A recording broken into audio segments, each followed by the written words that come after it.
மனசாட்சின்னு வேறு யாரும் இல்லை, அங்கே இருக்கிற பகவான் தான். அதனாலே நாம் தப்பிதமான காரியத்தை நான் செய்யறத யாரும் பார்க்கக்கூடாதுன்னு நினச்சிக்கப்படாது. பகவான் பார்த்து கொண்டே இருக்கிறான்.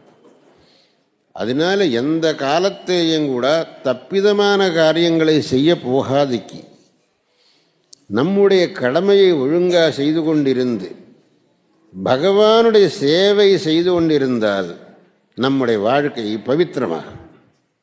இதை விட்டு நம்ம இஷ்டம் போல இருப்போம், என்னை யார் கேட்கறதுக்கு, எங்கிட்ட பணம் இருக்குது, அதிகாரம் இருக்குது, படிப்பு இருக்குது, என்னை யாரும் கேட்க முடியாது அப்படின்னு நினச்சின்னு நம்ம இஷ்டம் போல் நடந்துட்டோமானாக்கே நமக்கு கடைசியிலே ரொம்ப கஷ்டம், கிளேசம் வரும். இது எல்லாரும் புரிந்து கொண்டு தன்னுடைய வாழ்க்கையில் தர்மத்துக்கு தான் பிராதானியம் கொடுத்துட்டு அதர்மத்துக்கிட்டக்கு போகாதுக்கு, பகவானை என்றைக்கும் மறக்காதுக்கு, பிறருக்கு உதவி செய்து கொண்டிருந்து தன்னுடைய வாழ்க்கையை பவித்திரமாக்கிக் கொள்ளணுங்கிறது தான் நம்ம முன்னோர்கள் நமக்கு கொடுத்த சந்தேசம்.